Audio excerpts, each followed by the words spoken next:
অবহেলা মানুষকে শুধু কাঁদায় না, অনেক কিছু শিক্ষা দিয়ে যায়।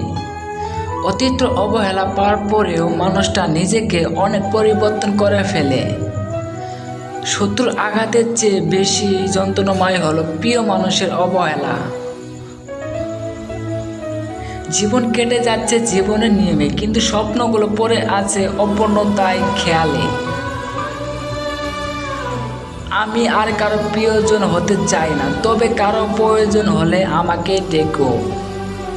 ও আমার রাত জাগা পাখি, তোমার সুরে আওয়াজ শোনার আশায় আমি প্রতিটি রাত জাগি। অভিমান কখনো জমিয়ে রাখতে নেই, হয়তো সরে আসতে হয়, নয়তো ক্ষমা করে দিতে হয়। যারা সব সময় বলে ছেড়ে যাব না, তারাই সবার আগে ছেড়ে যায়। আজ আমি একটা গল্পের মধ্যে দিয়ে হেঁটে দুঃখের পাহাড় আশ্রয় দিচ্ছি। ভালোবাসা বারবার আমার কাছে আসবে, আর দূরে গেলে অঝরে নয়নে কাঁদবে।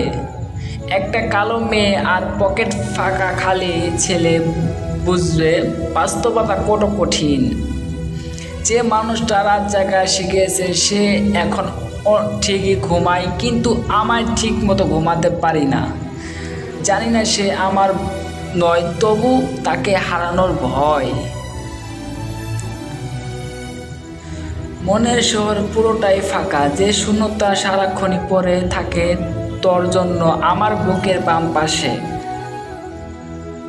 যদি কখনো খবর পাও আমার চলে যাওয়া, কখনো হৃদয়ে জাগবে কি তোমার একটুখানি ব্যথা?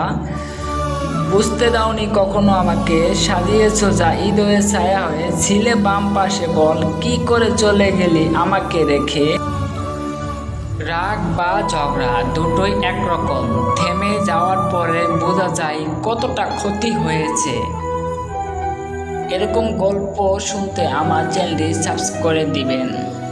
সবাই নিজের খেয়াল রাখবেন। ধন্যবাদ।